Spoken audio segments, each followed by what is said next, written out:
Malo mo e lau maria ho e ki pe malele ia tonga kotoa pe mo me mai ki he fofua polokalama tālanga a Tonga i he polokalama ko ia ai kere a voice pe me i tonga eiki ka oku mau whahoka tuia i he platform ko ni whaka online i he fiafini.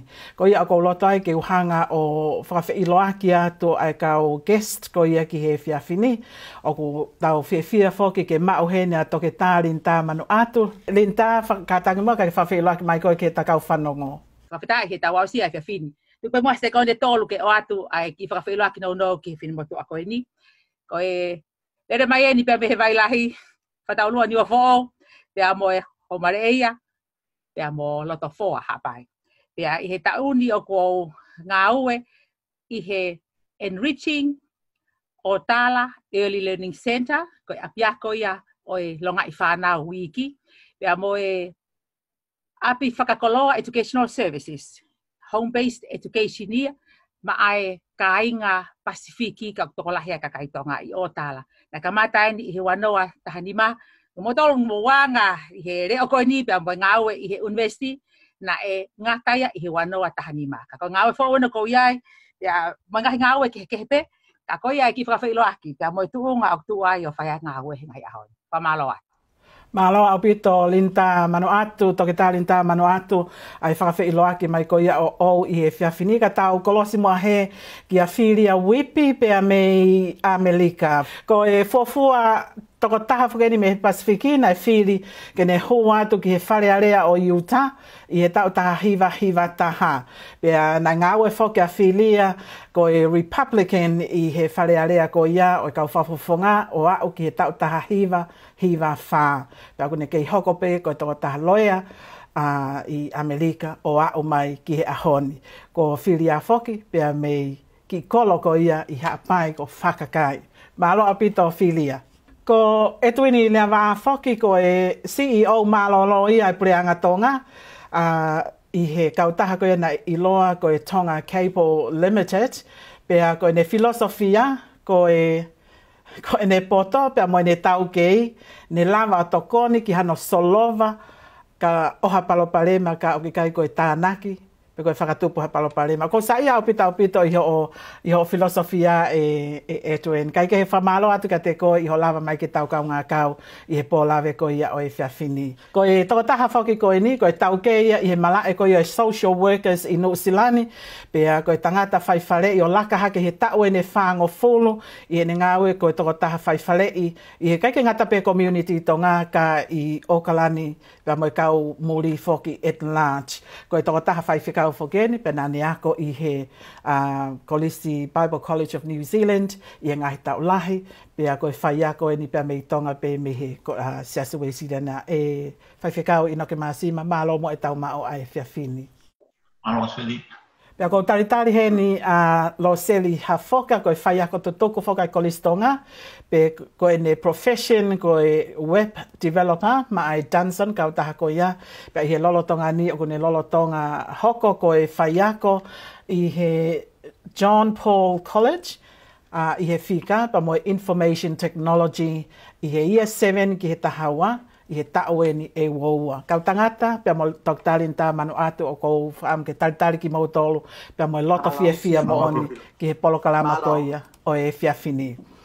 Kai ke he te tau hoko mai lewa ki he tau polokalama ko ia tāla noa i he whiawhini, pia kou whakaamo pe ke o atu ai whehu i ulua ki, koe hae mahu inga o e ngahi sino whakawhonua o hange koe lotu, pea mo e politikale ki he mo ui ai society. O koutui pe o kuhanga e he ngahi fo isino ko e ni o ne hanga o shape pe whakawhotunga i pe whakafuo e tau mo ui.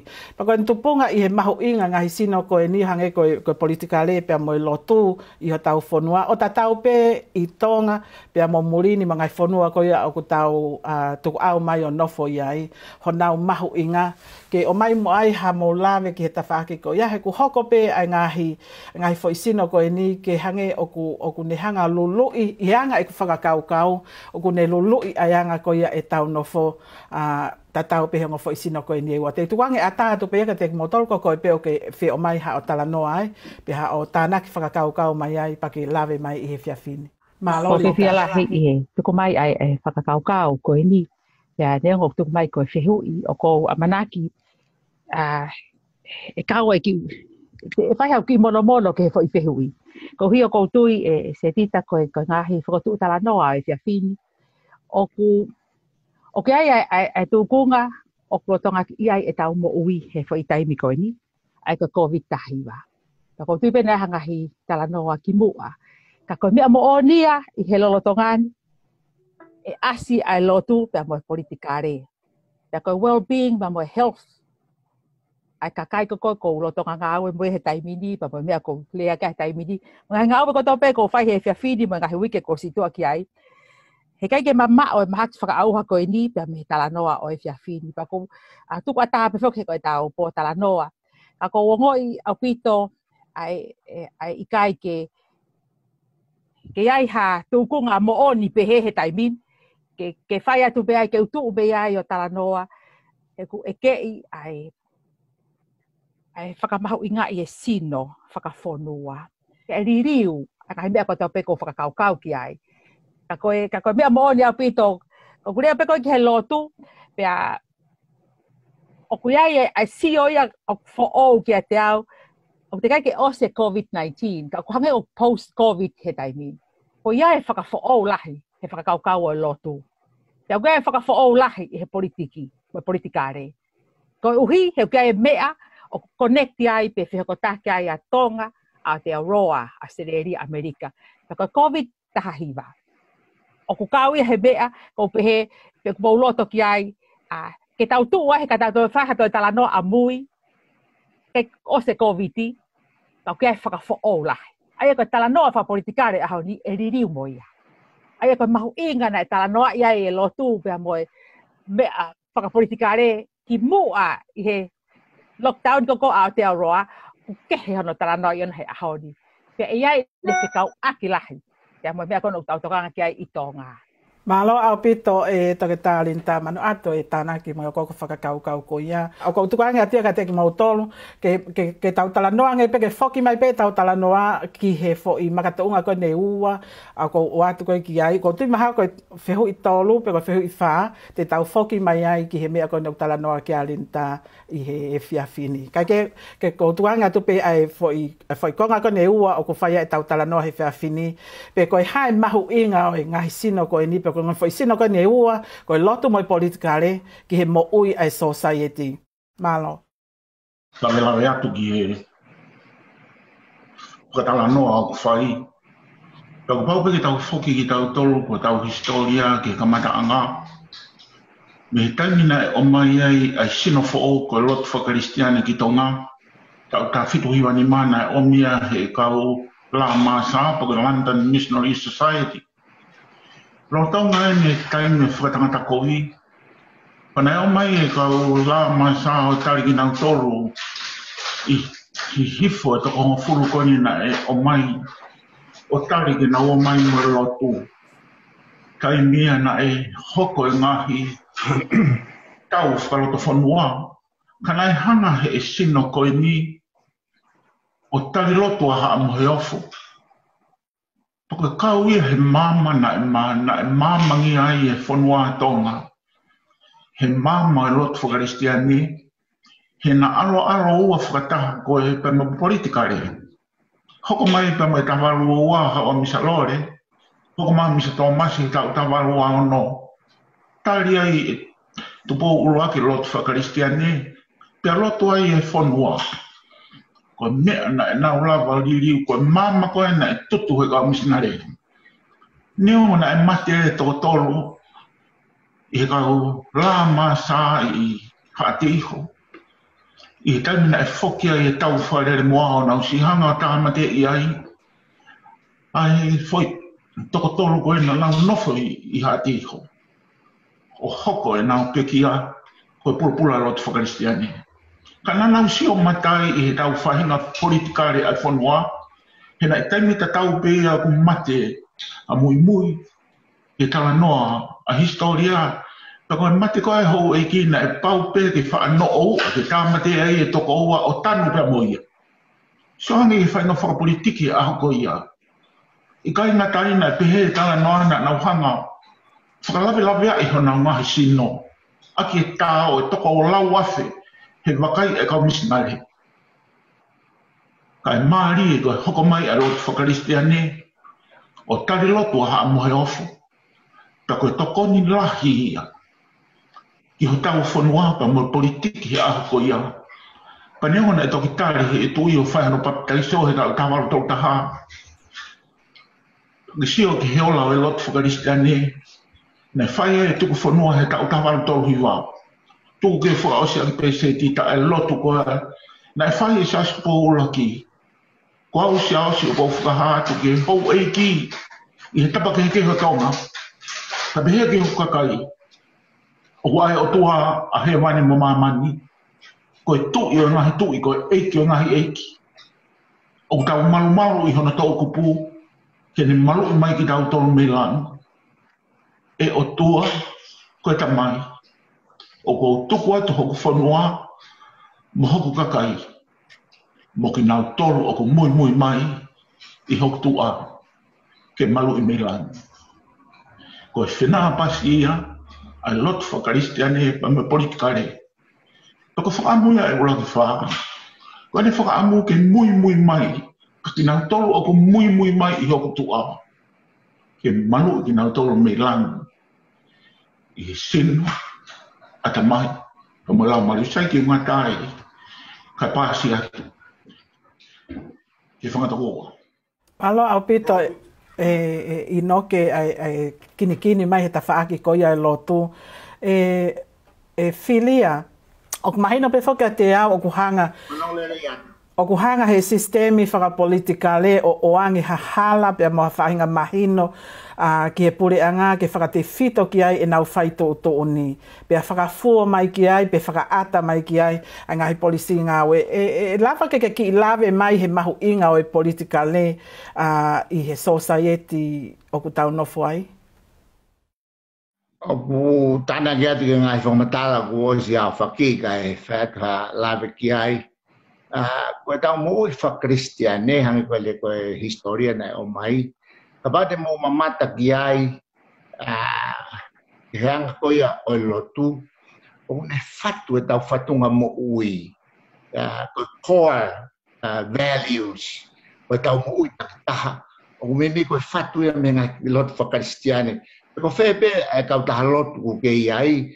It's really not an issue. Koe mea umahu i ngā. Koe whatu.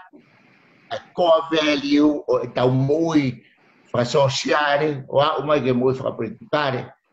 Ia kuasia he Ahoni i he atere finau o Amanaki Havea, Siupeitariai. Ko tau tamata taki lotu ia na nau tokoni ki hono ngā eke mai a movement whakapolitikare. So o whikau aki au pito ai mo ui whakalotu, wako i tau tō ke tau mo ia ngā tonu. Tau ofa, whakawhamore, whakataki. Koe ngai issue ia o mai ke te whatu ake te mo ui, ke te alu mo ia ke wharearea, o whatu ake mo ui, whakapolitikare, ai kakai i tau whakao ngai. Koe tui, koe no mahu inga ia lotu whakaristiane. Koe whakao ake ia lotu whakaristiane, koe no a ko e koa value, te alu moia o te kākā. Te alu moia ki loto o te whaito tonu. Koe mea whakapolitikare, koe u koa value o mai ka te tau tau takitaha. Ke tau o moia o whatu aki, mo kilala aki, e ngahi lao, mo ngai whatunga, e lakai ki mua, o ngā eke, mo ui whakapolitikare kakai, ke toi whaito tonuang, ke toi whai lele yangi. Ke koe tau palopare mawhiu, tau ki whawhepaki moia ko tuina e tau kawe i he paremia ko si mamao atu. Ke whaito tonu, ke pure to tonu, ko uhinga koe ha. Tau palopare ma whakapaanga e taim lah. Mehe ko hiki o whai mai. Kai ki fu mau ki ngai Ahoni, kana e hoko ngai palopare malah. Koe ko pehe, kono au ngai lotu whakaristiane. Ko whepe lotu whakaristiane ki kau ki ai. Ke te au is not an issue. Koe mea mahu i ngā, ke a ko e koa value ko ia, e tau o fatu aki ai mo ui whakaluku fua ai kakai peko muri, peko Amerika, peko New Zealand, o whē peko ai wheitu o te provide service ki ai, o kapuhanga he lot whakaristiane, o fatu e whadunga mo ui ko ia, e te alo whailelei aki. Ta wau tui, ko ono fua, ko lao koe te tau fatu, e aonga re vaia, e fatu whawhiunga ki he lelei e kakai, me kota maulalo taha, o te tau pio au ke tō taha maalunga taha, kau e fatu pe mai kulupu o lunga, kasi kai lalo hakalo pe, e kai ngā koe ai lalo. Koe, koe ni ati peo kau ke whehu ko ia. Malo au pito e filia ho lave mai ke tawhaki maho inga. Te oange whehu i koe ni honoa ke tari mai ia e lo seri pia mo e tuina e whehu i koe ia. Koe kovi pia mo lelei pia mo e furiki vanu ka pau te ngāke rea ko ia o te mokalate ngai whanau. Tau nofo i e whanua te mokalati. Pea ka pau te tau whoki ki Tonga ka pau te utuku ia taha ki lai taka pau ke kamatai e tau talanoa i he tawhaaki koe ni ke kovi mo lelei mo i hao i te mokalate i Tonga. He ko ia ne whai ho tau whai tu uni koe me i Tonga. Ko mahi no i koe ni ke teke whakate mokalati koe i Tonga na e kamata mai o tari he wafe hongo fulu. Ko teke whoki ke whakate mokalati ange mo ui a Tonga. Ke kaua te kakai he whai tu uni ke nau mo ui whakasino mo nau paanga mo nau text mo hafua.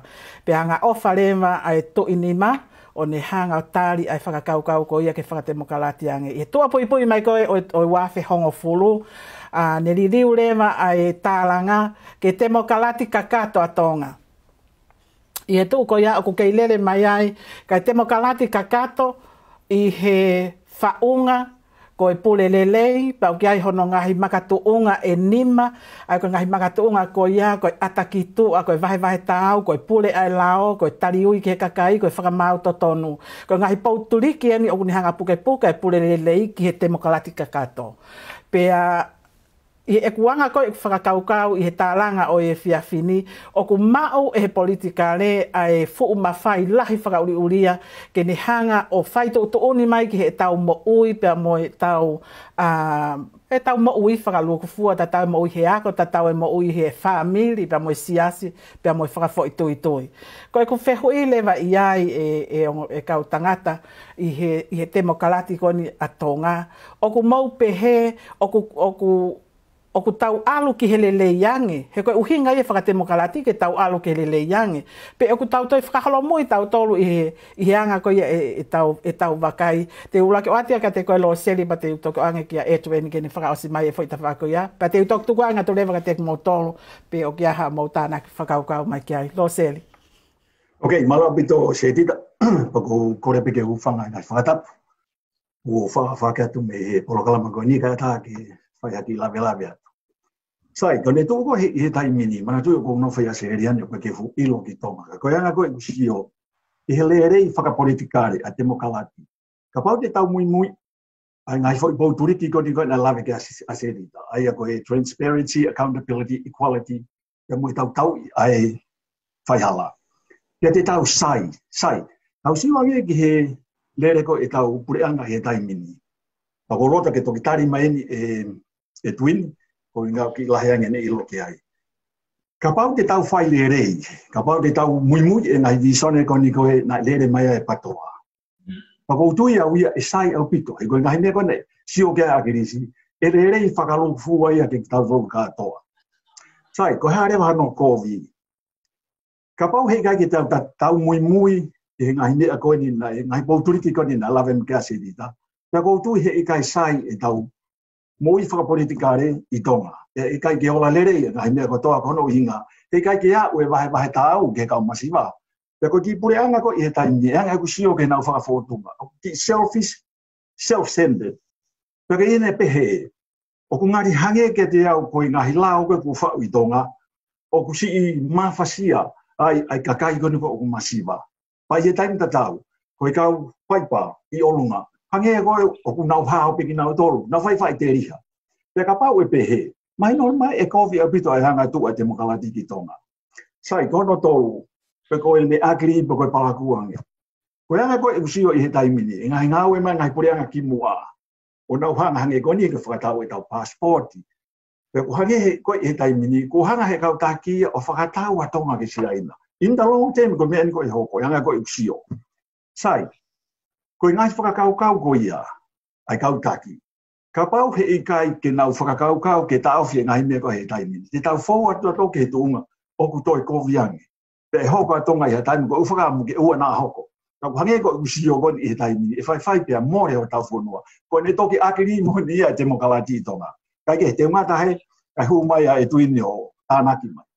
E tuini, malo. Apitu pa ukolo peke hufanga e tala hawapa katoa peu e whare atama. Na tāma ke whare ni halawe ke. Ko ke kete au, ko tawas maa tua ngai makatuunga. Ai ko lahe u ai whaunga ia mo ngai mea utauria ke. Kau tau vai whaka action. Ai ke he kisio vai a aku. Ko mahunga ko te mokalati ia. Te taua usia ngai whe maa ko koe tau ngai tau citizen. Ngai resources o tau mau. Ai koe ngai talano ai wake paanga ma mea pe. Ai ko tuku he ta whaaki. Ko mea ko whaiga sio. Ko koto kurano e tau ngawe tau tole kapau he ke ha action plan ke tau usia ngai milestone tau. Ko pe ku tau unu ki. Pe mea ko ngai mea ko sio ai ko tu sia me ta whaketa. Ki hono lelei. Ke te au e lelei e tau whenga wha demokrati ka pa e palanis. E tau whenga ngawe o whai. He whenga koe ni. Ai, o seo fuk, koe maluta pe koe mo i lelei ai ngawe whaka demokrati he tunga wha politikare ki ai ha hao pāti e wheau. O whe mau ke na palanis ta tau. Kai ke tunga ke pehe ke to'o oho wha whaitui ma ngai asenita ko wha whaitui. Ka tau seo ka kato ki ngai asenita whakalukufua ko ngai ke maa kakai. Ai whatata koe. Nai kai ka koe tawa teknikare au ia. Nai kai ke whakaukau au ke whekau noa mea whapolitikare. Kai rai whai koe whatifua whatongia. Nai ngahi whakaukau lelei. Ne mawa te tuunga mawa mato whapaki ma ngai fuhoris maka. Kai la whai koe whakaukau. Ke sio ki he lere whakalukufua ai kakai e whonua. Ai he ke lava ke tau. Kai ka lava tau ke tukuange ngai whapolitikare. O pau ke whai hui au kau, ai te tau participate. Ke tau sio ke rere whalukufu ko tau whanua. Ai pako te sika koe no noa, ko haa hau no koe. Kia te au, ko koto kura noa pe mamau tai me tau ngau whai, ka pau e tuu pe whai pe tau tala noa, mo tau rea, mo tau whakamatala ka ke he whaha unu ka whakatawha. Ai ko kongo lagi, kono rei ka pati tau whai ke whakapalanis. Pai vai pe lewa ngā ue pa tau unu, ai ngai asenita ke teki ke au ki mua. Ka pareo ke te ake para kuang, ko taime kong tau au sea ko po whipake ngai pakatunga e ngai tui. Ai ko sio pe i loto i hau whanga ko e patoa. Au ke tunga ke ngai konga mai ki muin kone, ngai whelaa waki. Ai ko ngai whelaa whakafoi tui pe nia i loto pe i he pāti pe. Ai ko ngai whakatata ai ako koe ke te au he usio. Kono aulia koko ke te koviange ai tunga whapolitikare e ngai whakatemokalaki. He koe hanga upendo laki mua. Ko tau ke kalelei he palanisi. Ka kovi mahino ko ke tau mahino mui tai whia. Tau kone pāku ure na ka tunga ko tau whipa. Malo. Malo apito e tuini ho mai e tawhaki ko ia. Ka ko whimange ke uwhanonga nge ke tangata ko ia wharearea mei Utah. Kia te koe whiri ke mai mua ki i oko oko pe ko hatānaki ke ngahi tālanga koe ni i e kaweinga koe ni. Malo Setita kau di la vete ke te whako ia. Mahalo koe mea tau kope pai ki fu maheni me moe politiki Tonga. Whanonga tupe kia he taipila. Koe mea ko sio kia he taimini ka pate tau sio i Amerikani. Tau pe fok mimi ko Amerikani koe whanua ia fu whanua lele ia whakaekonomika pe he ngai te whako toa pe o aya ngai no fo. Ka pate mau iloi, tau ilo ko toa pe ki historia no ko ia. Koe si kau kumi whanua. Ia moe awe pe kau piripimi. Koe o mi o kumi tau ataina. Koe ngā ke whai e nau rotu, una lot tawa tai pe na ha ko ya na na foto le bangai kolonia ta tol e ona ke to to tu hau pe ki Britania ke tu yo Britania mo funu ko ko Britania ko me ya na ho ko na mo skilo pe na tau e kolonia ko a tolu e mo Britania o la vai ke na ma va mai o foto a republic ko ia o americani aya ko me na na tau ka ve e ngai bill of rights ko ia a constitution americani tau atain ai tangata ko human rights to ton franatula ai tangata na o mi moia tau ai bea be ko tangata maalung mau ni me be ko tangata masiva ma lalo it doesn't matter me na mahuinga giai penatula ko ton franatula na o mi I tangata e mo ui tau taina ke mo ui fefia ko ngai te fto pakadenia go tui o tono ke fatu me ai au shio ko ke kahau ke anga ko tau demokrati Tonga ko tai te ko haisia ka kai mo pressure ka kai mo suppress mo ia ka kai ko me be ho ko finga ke now get out of it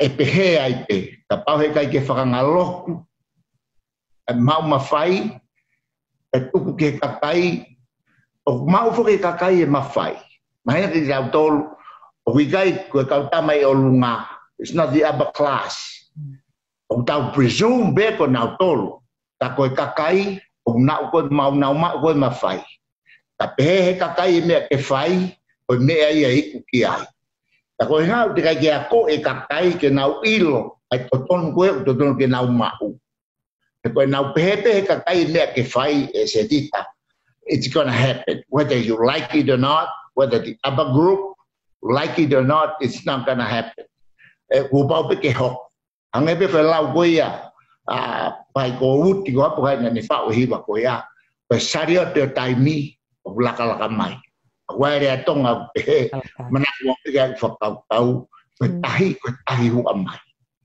whakakau whakaware ke tau ke pehe Ahoni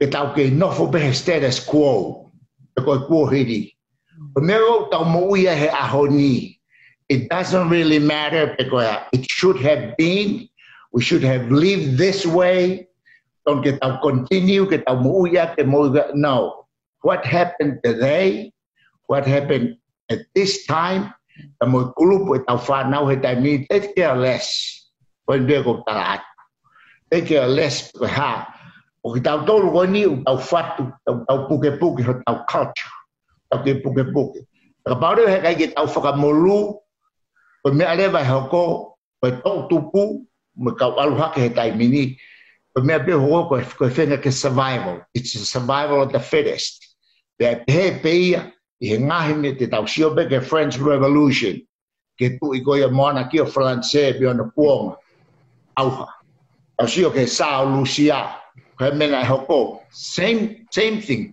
same principle ka mena hoko turi tau sio ki Persia ai ko Iran he Ahoni ko fe sa koia o Iran ma ka tau ni fia tahani ma pe wano me yai ha koia Khomeini ko ha ko hai ko da koia it's going to happen whether you like it or not unless te tau ki whakangaloku o ngā ke tau ngāu mo alu asari to taimi ai ka lau koe mo tua ta tau business ita worse is yet to come and I hope not but it's going to happen it's right here right now COVID is doing it I feel more than with I feel yeah Lenta, kata o ke tana ki whakakau mai I te mokalate a Tonga. O Maria pite ka hita noa ka pota no he whiawhi ko hui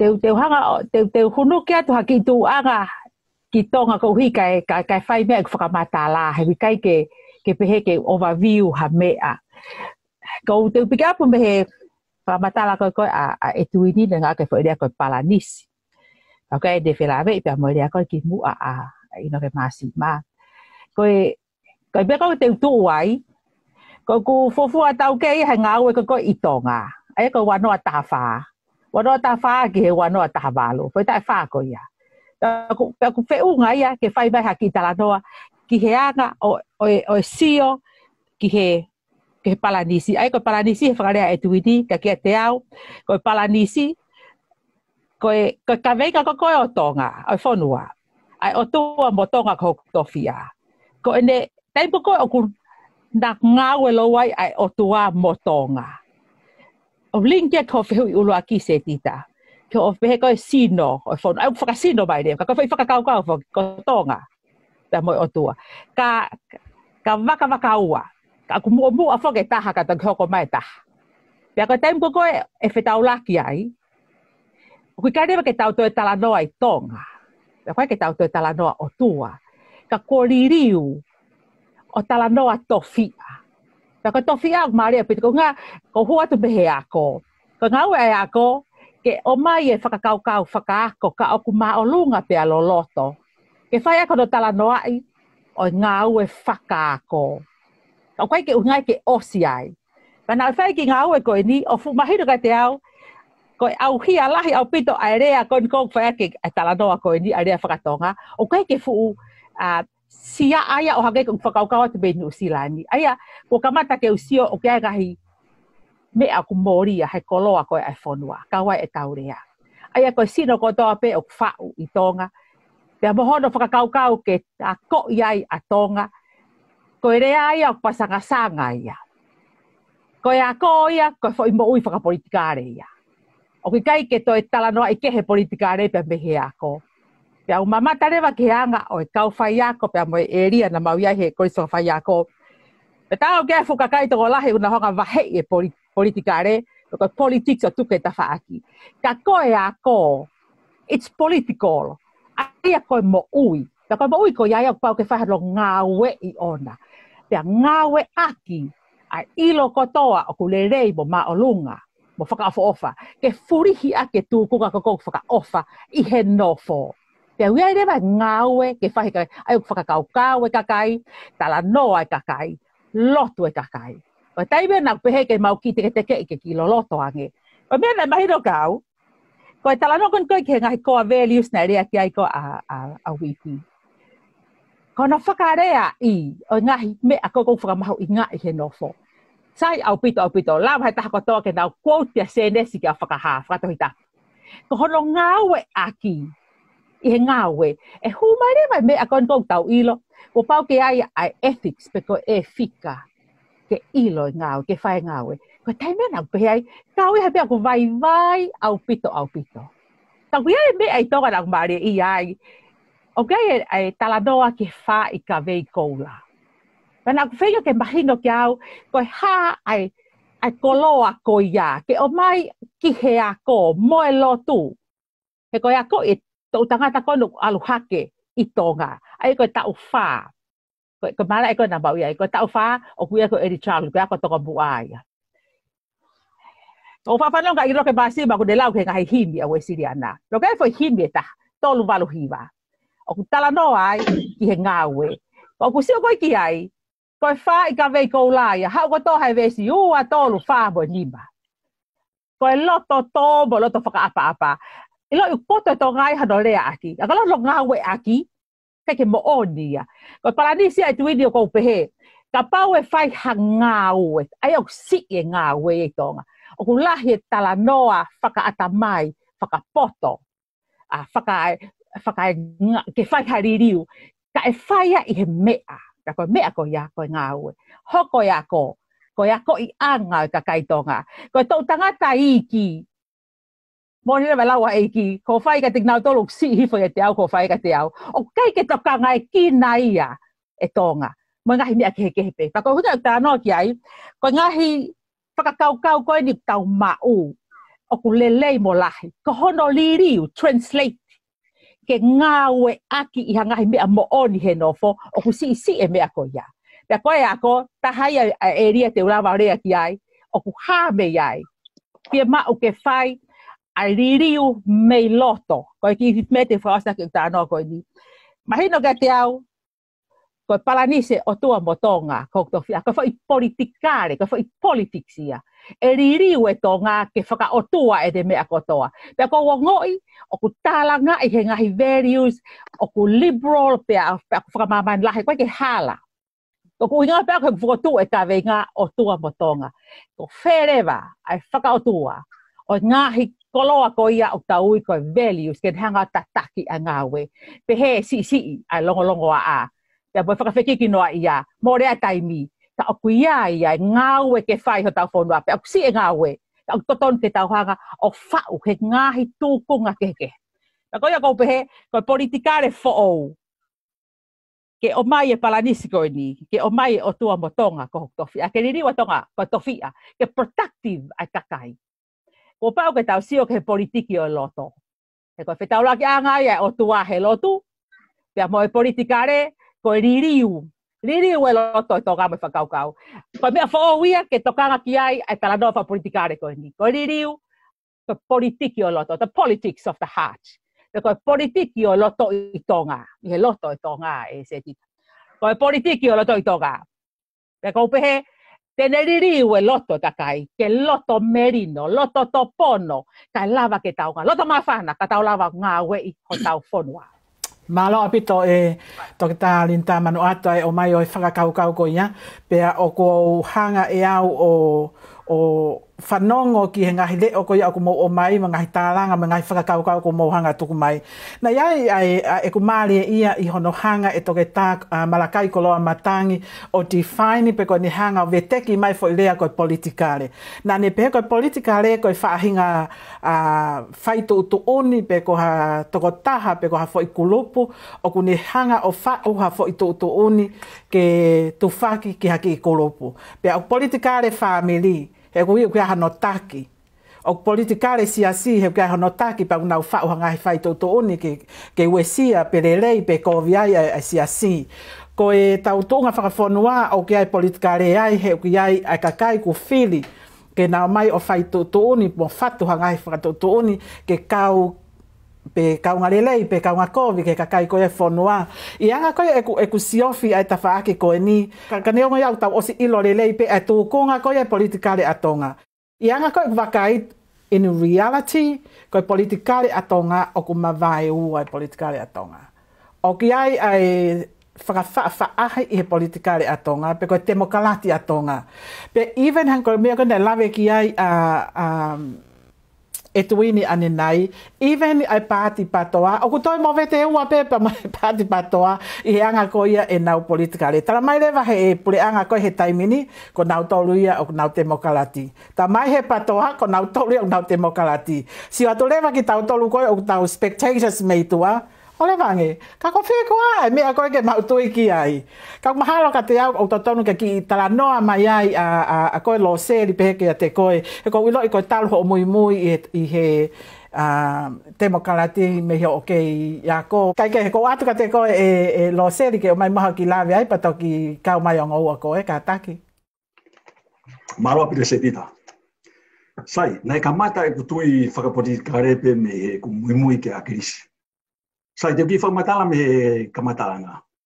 Nā wako i he GPS a haumate te whāpe, a ia na e pureakoa a kirisi pōhiwa i he whitunga furu. Pena u whanonga i ngai tā noa lahe a kirisi whekawaki, mo i ngahi mea te niririu i he pureanga. Koe kusio koe ki ai, ke halanga whanonga na e whaua a kirisi. Koe kusio ke he mea koe totonu. Koe mea e na upstiki aka ke politiki. He kuwhehia he mea koe kā, mo i mea koe whai hawa. Pe ha uai o maua o mai koni ki he taimini he patoa. O koe mau ki kulupu i Meripoa neni, ai a kuia koe patoa Melbourne. Pe a koa o ku Palestine ai. Koe ku tau mua mo i ku ki kulupu. He mōni lau kona koe na i tamai e tuini, pe mono to e ko mai e Setita. Ku hange ku mo vete ai patoa. Tu hake koe mau tole taimini o mau independent. Te mau whakangongo pe, hape mea tamai me Tonga, koe mea te mau whai. Peka inga tai, koe hape mea koe e loto ki ai e ku kau me mipa, Ameripoa neni, koe ne te mokalati monia, koe mea bia te mau whai. E kai ke mau toi, he mau tolu ka tūturi maa Tonga pa mau tūri fuka pe ki ai. Kai, e whakatatau, e he iwi, mo Tonga uki ai e mau kau me mipa. Sai, ko ni tō koe ai te mokalati. Ko e ku whakaamu ia, i he taimilahi. Ke tau mui ki he ngahi mea kono kulau mai ki ai tau tagata ni he rotu. Tau mui e ngahi whonga koe, nai o mai he iki ke tau mui ki ai tau whaitotonu, tau oto ofa.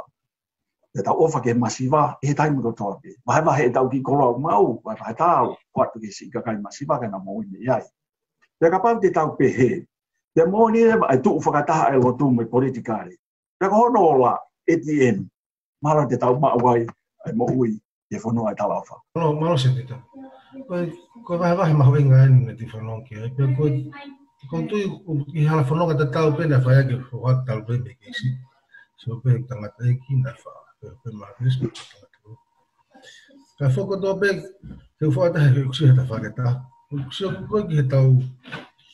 Koe ha ai makakoloa maha ai Tonga. Ai kia te au, ka pati te laulau he uwhakato tōro ai. World Bank mai afua. Mei koe me afua ko pe koe GDP ke mālohi e tau iwi whakaikonomi ka.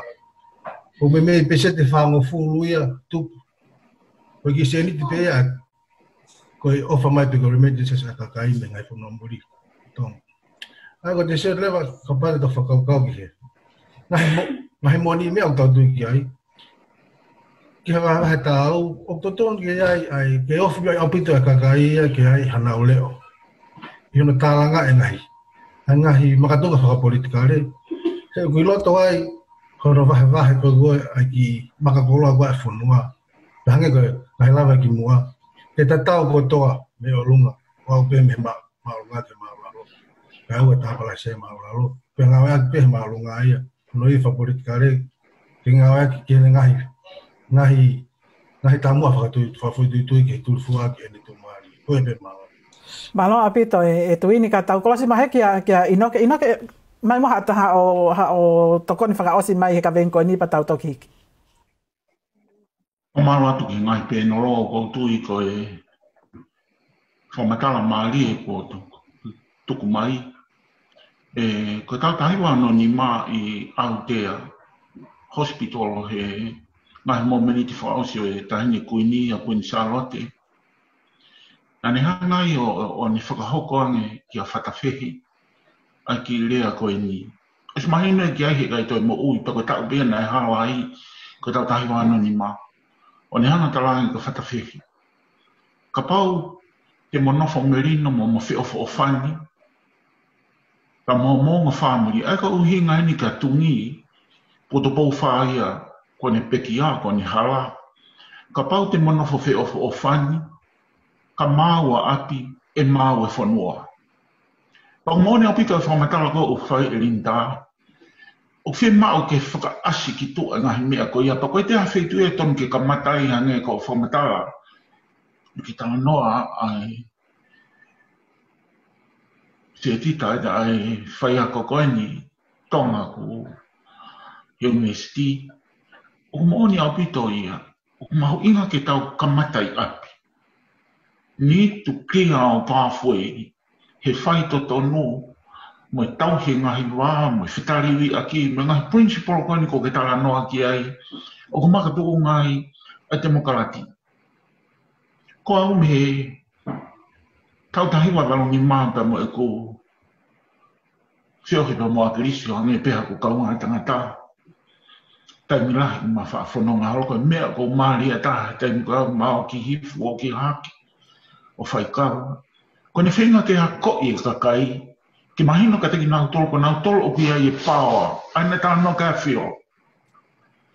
Pa whai mai na kai ka hamei o whai mafua.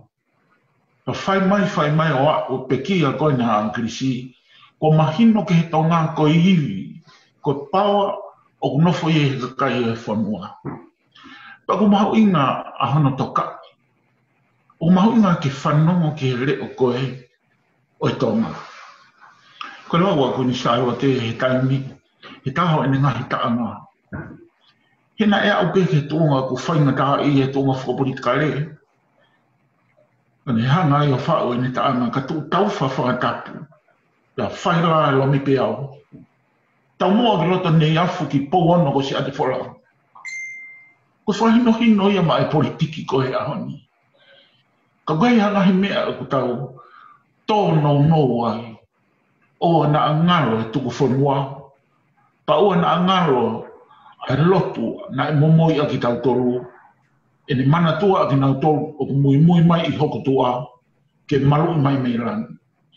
Toko tui I Ahoni. Ko hange e he tuunga whakatemo te hange na e alo hange ku tupulaki. Ka ko hange uto e holo wa oia ki he tuunga. O ko hange te mokalati haki I pepe. O ku lahi whaka I, o ku lahi matatani. Ko whira ua tue e ku kai lae. Ko whei eni a tue ka o ie. O ko ki tau ino ipe ku whewhe. Anu I te whaka KCE. Te ko KCE ko e pepe. O ku tangi he mea ko toa pe ko e mea.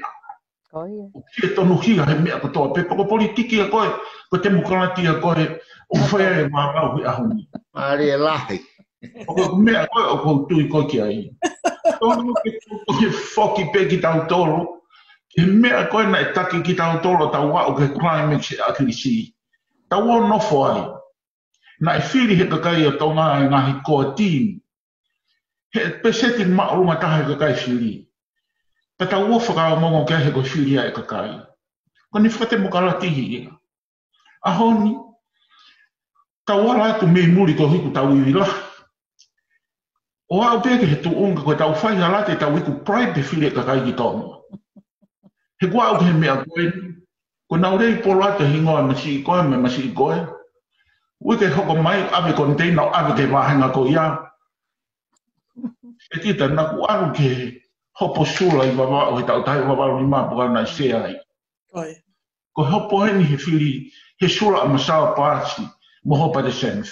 Ko ura ki hoko e ha mea historia ke whiri sula me tonga tapu ke ao sula e hopo I wawa o koe pride. Po maare o koe ke ngana e pehe he whakamautu whamaura e hako ia. Ko he hamena ke te whae ai ho mo tuwha pa ngahe ngahe aho ke he. Kai toki o whae ho mo tuwha pa. E tita ko mea koe na e o rima ka pe noro.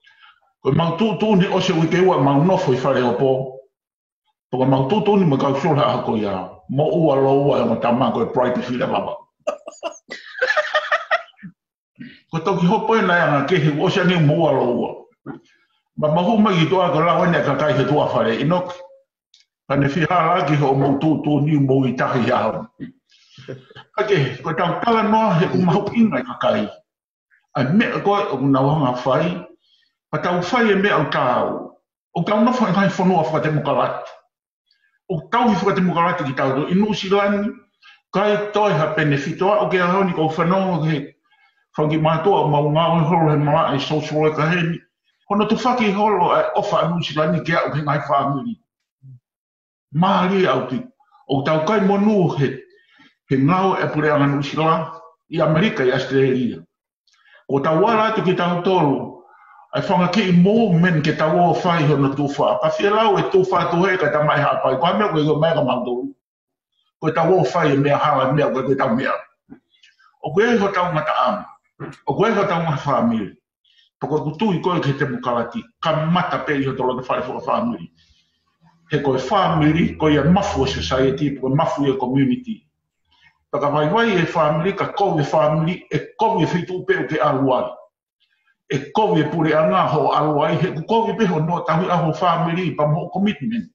He kai ke asin mai ai, a ngahi koa very usi a koe o tala no te e whio. Pako mea mahu inga taha. O kuanga whewhe e tau o koe kakai lotu, pa tau o whai ngai whao politikare, pa tuku e tau o tu e tapa aki, a weo tuku e tua whare ka wao o whai e o mea, ai whai hala, me tai whai totonu. Me ngahi mea pehe o whawa I hala haka mawhai.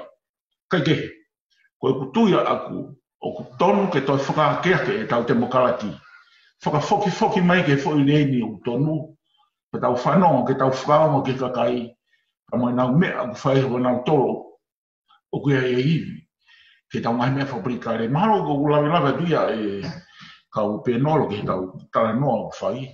Malo apito ino ke ai lave mai koa. Te wate pe fehu e taha kwa ke uloto ke toi ova tau taimi hoa e taha.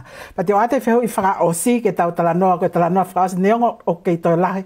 Angai fehu i nau te ke o atu ka te tau ngata pe fehu i koe ni. Te tau whoki mai ki he mea koe nai kamata ke toke tālin tā manu atu ai whakatalanoa ko ia oi Ahoni. He ku iai ai fuu tokanga lahi au pito a mani katoa ki he mahaki whakaauha ko e ni. Ko tō koe tau tolu i Tonga i he taimini o te kai ke ia ha tau keisi pe koe tau keisi for all i he mahaki ko ni ko e COVID-19. I he taimita tau pe o ku iai ai sio me ta whake taha koe uhi, koe kai koe ke tau iai ha tau mahaki pe koe tau case COVID-19 e taimini i Tonga kai lahi hono whakatapu i koe ni oe curfews mo ngahi tapuni mo ngahi business mo ngahi mea ko ia hange ka paralyze pe polio e tau ekonomika maka tuunga i ngai faitu tuuni ko eni ai politikale ki e tau mo ui ai fonua ko e tawhaaki e taha o tuu fok me ia e puleanga ko e nau siofi e tawhaaki ki he hao pia mo ui e kakai ke oa na whaiwhai ange o ku iai ha mahaki e tō ki Tonga he ka pau e tō atu ha mahaki ki Tonga o kai ke ilo pe whewhe e Tonga. Ko e tau tolu ko ni Nusilani ko tu pe o mahino au pita pe ngai whanua hau ta tau pe Nusila Australia pe mo Amerika o ko tu yo ngawe au pita e ngahi ai kau politika le ia ma ngai pule anga ki hono whenga i ke malu i ki tau tolu pe me he mea koe ni.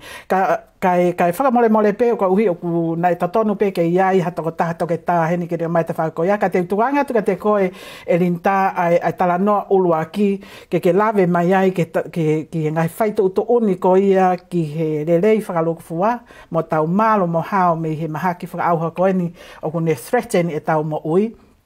Ka koe konga e taha o kou whaamu ke hai ua atu i he whakakaukau ko e ni. Koe uhi koe ngahi whaitu utu uni whakapolitikale ko ni o ko tau i ai ta tau pe koe whaitu utu uni mai ki he COVID-19. Koe whaitu utu uni ke lelei e tau ekonomika ma kai whaitu utu uni ko ia. Ko mau i he weekendi ai whakatala noa ko e ni. Pa o ku talu e ku nofo i he weekendi o kou concern au pito ki he tau nofo ko ia mo tau politikare ko ni i Tonga. Uluaki. Na iai ai fo i ostuange mai fokia, na iai ai fo i tufa paanga ki he 4 miliona e toko taha me Nusilani ki alo ngāwe. Pea hofi ngai mitia, pea holomoi e pule anga. To iai pea moi fo i kontreki koe ua 5 miliona ma ai toko taha pe mulini na alatu ki Tonga o kai ke iaha ne mea ngāwe o kai ke iai ka are fo i ua 5 miliona. Ma o ai kontreki a ko ia pea o hofi e he ngai mitia, toi holomoi moi pule anga iai.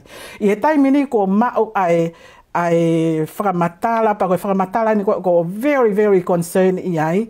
Pa ko loto ke o maia i he talanoa ko e fiafini.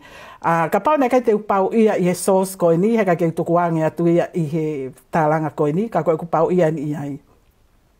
Ulu aki ko iai e kontreke tolu, ko os whakamooni, ko hiva miliona e taha, wanoa miliona e taha. Ai ko toko tolu ko ni, ko saia mo e hau, ko nuku, pea mo lavu. O kai ke mau he whaleni, ko haia nau tolu o take hiva miliona, ko haia ku wanoa miliona. Pea o ku contract ni ki he tau e tolu. I ne tuunga ko ia o ko whaamu ke na tau tok whanonga pe i he wike ko o si i he talanga ko ia e whare alea. O ki ai ai patiseti fe amokaki. Ko lolotonga ko ne patiseti fe amokaki pe o mai ai ai pesete wanoa ai kore mai fukotuu pesete wanoa ke to me wahenga ko ia o kau MPs. I he tuunga ko ia ka pau o ku to oe ka fuake lau miliona ko e tolu walu ki tua. O kai ke fuu, it does not make sense ki hanga i whakakaukau. Ka kou tuange atu ka te mautou lagi lave mai ke COVID-19 pa tau toi lave whakausi mai pe ose lewe tau porokala mai whiawhini. Te tuange atu ka te koe linta ke kātake o kamata i mai whaumore more. Alo, e lave no pe, ko hiko ki konga pe te u lave ki ai, ko konga hano wa, o more atu kai ke u lava au, o kai ke mui au e kahi tālanga ko ia, ko tu e pick up mai ia he toenga o paenga. Ko ki konga ki he tau hiko koe, ke tauanga maheni i he tauhi ai maa ko hui ke tau whakaihi e. ke tau mau e mahaki ko ni. Ko ki ako pen pe menu silani pa ko tu o le re whakatonga te ke a uki ai. Ka hoko ai ririu ho tau ulunganga. Ko ririu e ulunganga tonga o ku taimi lahia ke a koi. Ako pehe e sio ke mea kwhai he taimi ni. Ka u foki ke tānaki ke ku poini ane nai. Ko ririu e ulunganga e tonga. Ko uraki ririu e loto e tonga. Ke loto ke ririu. Pe asi hono ulunganga. Ka fo ia ko whai ngata a whauia. Ko hinga na pehe ai. Ko e politiki fo o wia. Ko viti tahiwa. Ke whai e toka ngalahi. Ke fua koi ai loto. Kai mahino o tua. Mahino a tonga. Ma kai mea ko toa ko boulawe kai kau tangata mahu inga o pito. Ka ko ia koi ko ia. Ko atamai e tonga. Atamai lelei au pito ko ilo ai ai mamani. Ke whaka ilonga mata itohi. Ka ko mea ko whai ngata ai. Ke mahino. A kai mea ko whai kai tala noa. Ke pau ke kawai hono loto. Ka ko ia te ngata he. Ka ko ilo i ko ngāwe ia. Ko ngāwe he taimini mo hoko atu. Ko ia koi. Ke whakapolitikare ai ako ko ia. A ke hono whakaivia kita e he otua. Ke whakaotua. Ka whakatonga. Ko ia ho tau ulunga ngā mo e tau rea. Ka ko tui. Ko ne moria pe rea e tonga. Kai ke uofo. I whai ngata ai mea tau rea. He tau rea whakapalangi. Petoga ai ke ririu. O ririu ko ia. Kai rewa ke te kakato. Ai koloa. Ai tonga. E mahino he rea whakatonga. Tuka te konga hono wā ke whai kia tālaka. Pea po tānaki ki he. Ke tauhi. Ke tau whakaahi. Ke fua whakamaa me loto. Pea hao ai pea motua mo sino. Tawanga ke tau hao pea mehe koviti ko iti. Pea mo hoko atu e tau ngawe. O whai. Malo api to linta pe ko wate ni ke te koe etwen ke whamole ka ke lawe mai i he tau whihui whaosi ka taki. Hola Setita. Kia te ao. Whawha au pito. A tu ni koe a puranga lorotonga. Ke taof. Ke tāpun ai pōda skotonga ki o te wātu hawhalau me muri. He ngaku. Mahiro ka te tau tolu. Ke hawa tonga koe ki ha COVID-19. Ko konga ko o kwa ki tui ki ai. E ngai whakataptapu i whakaloto whanua koe tonga. Ka pārewa o koe ki ha COVID-19 i tonga. Le malu pe mo e. Ai whakataka kange ta whawhalau aki ki muri mo tupureanga. Pakto tonu ke tupuanga kakai ke whahanau ngā au. Ke kāna ke nau senete o ngā hilepa. He ko kamata ke tūwha e ngā au. Pako whakatonga e pēo e ngai se mitea whakatau se are e hanu e kakai e ni. E whangi business. He kake tuku hai ngai whakataptapu i koko o tonga. Ai ke he tawhako e taha ki he ngahi contract ki koko o ku whaia e tālanga. Mahino au pito pē ai vai e whaonga pūre o tonga koko o tonga hele ki pūreanga. Ai ke ngahi kare alai ngahi contract o niu me ke tia wai ere me niti ai ai ku bias pe koe ngahi mea whahoi tui o kaua. Koe pe malo. Malo api to etwen lo seli ka taki kau mai. E ko ki tāna ke te peke ai. Ko e foi contract i kana koe tolu na ke whalalau mai Setita. Mahino rewa ke tā tolu e tūkunga o ki ai e pureanga. O kai whea e nau ngā ue ke kakai. Pea ko e COVID-19 hake kona ka lau a e tuini. O ko poia ne foi lau koe. Koe ke uila po hai uhinga o ku tau hangai o lockdown na tonga lolotonga o kai ke hawai lasi ai. Shut their borders, kwange kakai ke whai nau ngai ngā ue. Kai, ko sire ni ko mai tonga, he taimini, hange kona ku wahe ka ke foi contract e tolu. O si lapa le reia ke toko ni e kakai. Hai uhinga ku awe te ke toko tolu, kai toko e futau toko lau mano a tonga. Unfair, pa kone au ia koe ta politike, bed, ia toi au o akiri. Te ngatai. Malo au pito e lo seli. Ina ke kataki kau mai mua. Setita ko ka o e ofofo he talanoa koe ni. Koe ku toko whanonga koe ni he talanoa ke wahe koe ni ku kiwa miliona de toko ua pe ua noa miliona toko tapu. Mea whakauria ia. O si mahino pe whoki koe laurea koe ni utau laurea he mea e pare miaka mo lavu o whai. Ave ai mari o lavu ke aro o minista he moi. O nofo e sino kai utopea lau. O o ko whakakaukau ko pare mia o toi sino pe moia kai uto ala ula. Ko toki mea whakamamahi. I he wahat ko ni o ko hoko, pa mo ni hanga tifeni hola o mea ko ni. Osi ko ia, mama mai ki toa e o whakamatala tala mai pe i kai, o kai ke pehe mo pehe. Ka ko fua he ka kai e whanua, osi ange, ko ki toko siki pe o hange ko ia ko whai lawa ki ai ha whoka mo e tuini me ka tangata.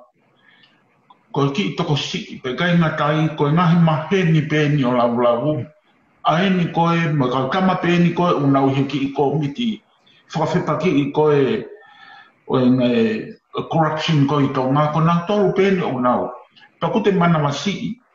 Na ku ose katoa ki i ko miti ia pa mo pune anga no bribe he tama pe i taha. He fupa angala he pe ni.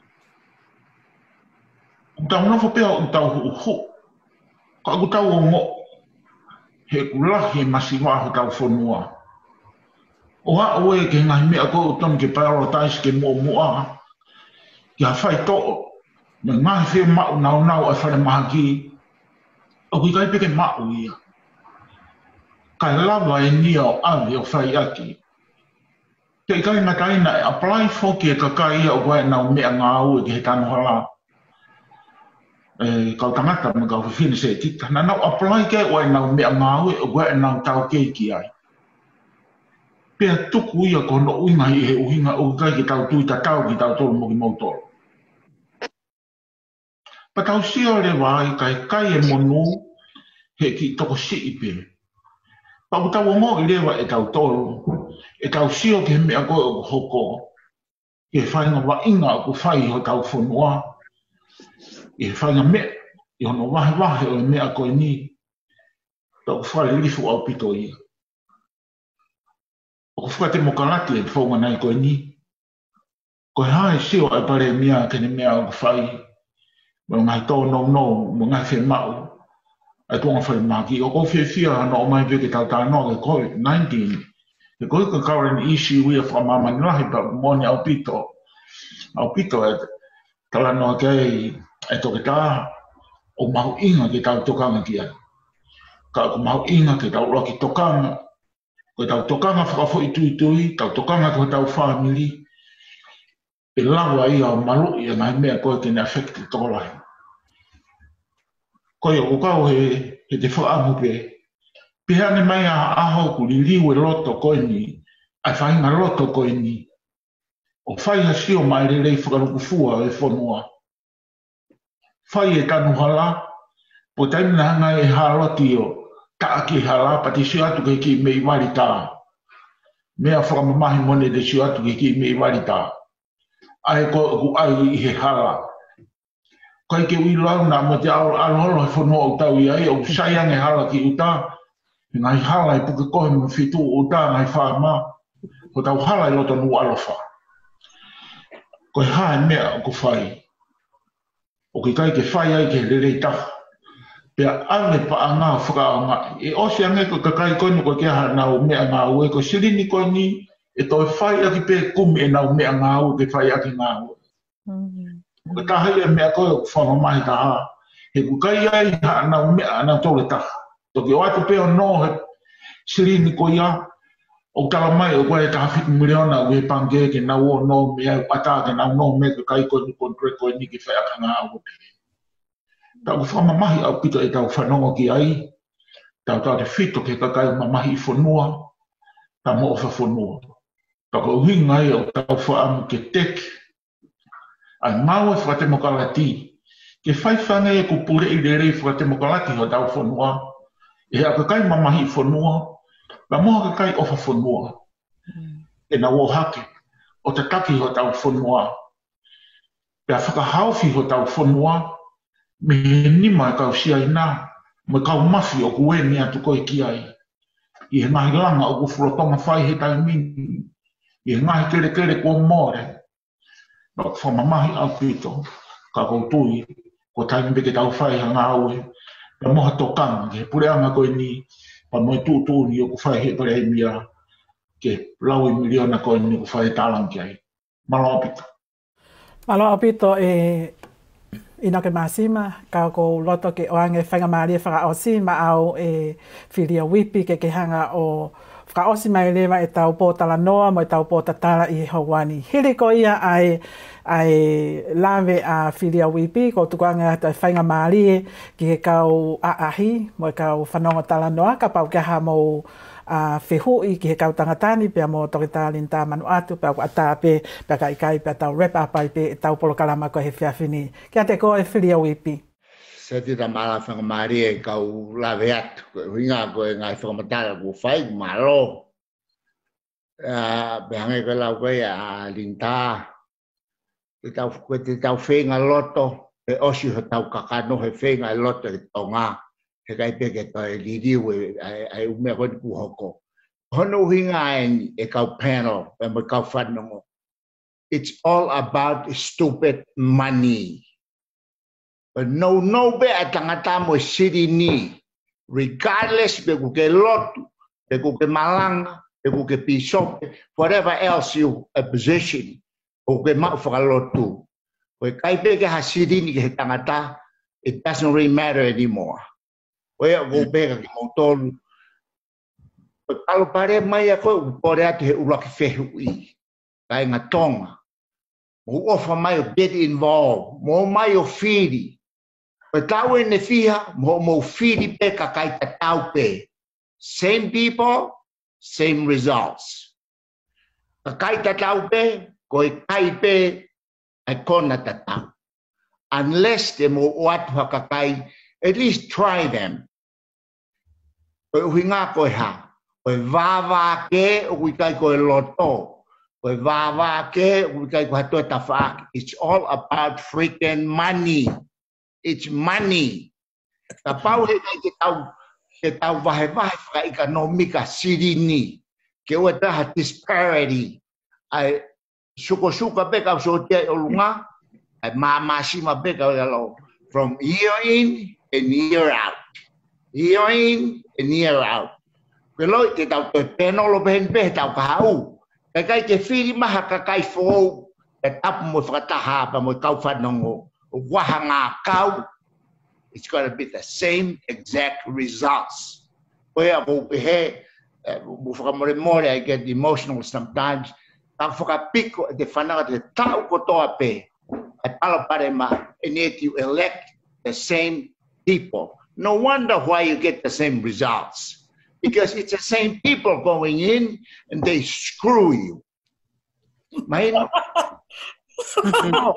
may laugh about it, it's the same guys. Amoni lawa fulfula, monuia motor wanga malu, ke te mai fona. It's no longer that. Monuia motor wanga malu he molok ki motor. My word for it. You'll be stepped on, kicked and shoved aside. Oia ko korea ka motor, kau penol, kau fanong. Hange koe lau koe ang tangata ko kau ki he. O kai ki paketa. A koe uhinga mo vete ai virus, koe uhinga tokua, koe manama, e koe tai, e koe te ala kapa u te puke, e te tai, e te ala ha toa nā, e koe te ala whainga mea pe. Tokua, koe fūngai o pass on ai virus ko ia. Ko ne os pe to kua ho e fiha e ua fa e fa mal to kua ku osi u mate e varasia ya ai ke ngatai ma heno ka motor ai ku ilo no ki he ni ke me ko ma fola he ni o aho hongo full ke aho ta fa pa to ka fa ilonga ko ia ngari ku ke me pu ke mahaki ka ba wena ko o sai pe pora o te alta pakapuna tafi au pitu sai ia o ngau ko mo ka ta mafango ta na usia fe YouTube wa ta fango o ka ta mapu o ke wa me wa fa virus mo itahi e ka ya virus mo itahi ai o puke ai mau be ata mai lelei ke mu ata mai lelei is whatever else happened o ya ko be e kainga mo fa mo ma ko ha be mo tua pai ki te whakanga kita. It's me ke tau mo vete ke poni, everybody else o whanongo mai. It's all about money. The root of all evil. O vote. O hanu ko kai ke o vote. Ko pe o mai haka kai fini ma na ki atamai lele yang na to. Money. I'm all for women. Ko si ke na o mai ku na poto. Petapu me ha fanga egi o na fana o te ho na maf e fua me maf ka kai tangata. I know the fact. We o ko korea mai haka kai fini ke o mai o ahia. Ko na big side. Ya ko faka o si faka igu. Sorry about that. Ko faka igu. He na bo ko to ven ho mulau ke balance. You are dreaming. Ko to hiva ka no pere. E whakawhunga e whaamiri tolu e kata e tau whānau o kata tua māmani. It's a joke. Regardless of how we want to promote democracy, it's not gonna happen because of what of unbalance. Lawa e tuini. He kai peke balance he ko heke peki kakai tanga e ki kakai whakawhunga kakai na malohi. Ko ki heke pe. No, it's not going to happen. But me ape a balance, they reduce that number. We nga poto ki mamani. It's stupid this year to mamani. Mahino, how we to go hiva? Kina fafonga e family tol. How we to go ta fitu? Kina fafonga e to go about 110,000. Yes, over 100,000. Right. It's a laughing matter. Okay. Sorry about that, but I get carried away every now and then. Ako mi ayan ay wala tayo fight lot ba na to folk na yan. So it's been fun though. Malo au bito e filia ai kau mai he potala no ko ia o e fiafini pe a koutu pe o totono ke alata alo serio he kato ata ha fo I ha ki kapa coffee ke ki moko he taimi ko tala no pe he ni ai ka o ko fra malo atu ka tek motolo no ko to pe he fo ki ka to talinta manu atu e tu wini pe he ki te ko lo serio pe ka te ko fa fekau ino ke masima pe ke te ko fo ki Uncle Filia o kau mai he fiafini. Sorry about that, if I get carried away, I apologize. Ka ke ko tuanga te whanga maria ko ni ka te motolo ka whanongo ka pau ke hataha ia motolo whiahane whehui ko motai mi any otherwise tau wrap up. Setita, I just want to take a very brief moment. First of all, whamalo lahiat ke por kalama whafofa koe ni. Pea mahu inga ai por kalama koe ni. Pea whamalo at Setita koe whakaukau mo whakotutu lelei koe ni. Pea whoki e panels, maari au pito e talanga, mo ngai whakaukau, mo ngahi whakamama. Pea whoki ki a tau te whito, ki a Linda toke tā, ka mawhoki ke whamau. Ko ngahi poini mau inga nau sa ia ai asi he poni ke whakamahino ki he tau kakai ko tō lahi o nau pehe mo malangai ke tuku hono whakataha ai lotu mo sporti mo ako ki he politiki ka kumahino he poni pa ko whamalo at tatau pe mo toke tā a kolomatangi me ako toa pe o whakapolitikale everything me ako toa pe lotu sporti me ako toa pe you can't separate anything everything is political and political in its own entity. Pa koe o whamalo au pito, whamama lelei au pito ai talanga he fiafi, tu au whātu. Malo au pito e kalo kau mai. Te iaha tahi a teke mautoro. Michelle, pehe ka vau o ku mo fi iaha mo tānaki mai? Malo Setita. Kai ke hato fi tānaki te o koe fi whamalo pe aku ki hono fotutu e polo kalama pe au whamalo lahi la to honga to ke ka panelist o ku fumari au pito pe o moa ko me alahi ko sisio pe ke taimi ko ilo ka pati to fi hu ia ka filia e te lava hawaii hange ko la ka ko whamalo pe au ku mo tala monua to ke wike hoko mai tau toksio ko kamata and Setita I think e hoko atu be tau ngai tala noa e ai penga taimi o ku toi korea toi ke monto e me amai ke tau kau ngā kau e tala noa e ke tau fitokoni aki i he anga koe ni o e tau te ke tau tui wha politikale. Ko ia pe malo. Malo pita vau. Michelle? Ko tui pe bahalo, we're running out of time. Ko whamalo atau ke kau penolo. Good discussion for tonight. Ko tui bahalo for next time. Ia mawai whihu i ke kau penolo. Kai whamalo ato mutaimi. Ko mawako me alahi. Malo. Malo apito pe ko ngatanga e tau polo kalama penolo pe mo e talanga Tonga ki he whiawhini, he polo kalama koe ke le a voice, pia ko whamara at ka te kumotolo hon kotoa pe ho mau kau mai pa mo e talanga maari e pia mo o mai ngahi o information ke tau wako katoa mea. Malo apito mau mea mai, ka mau mea.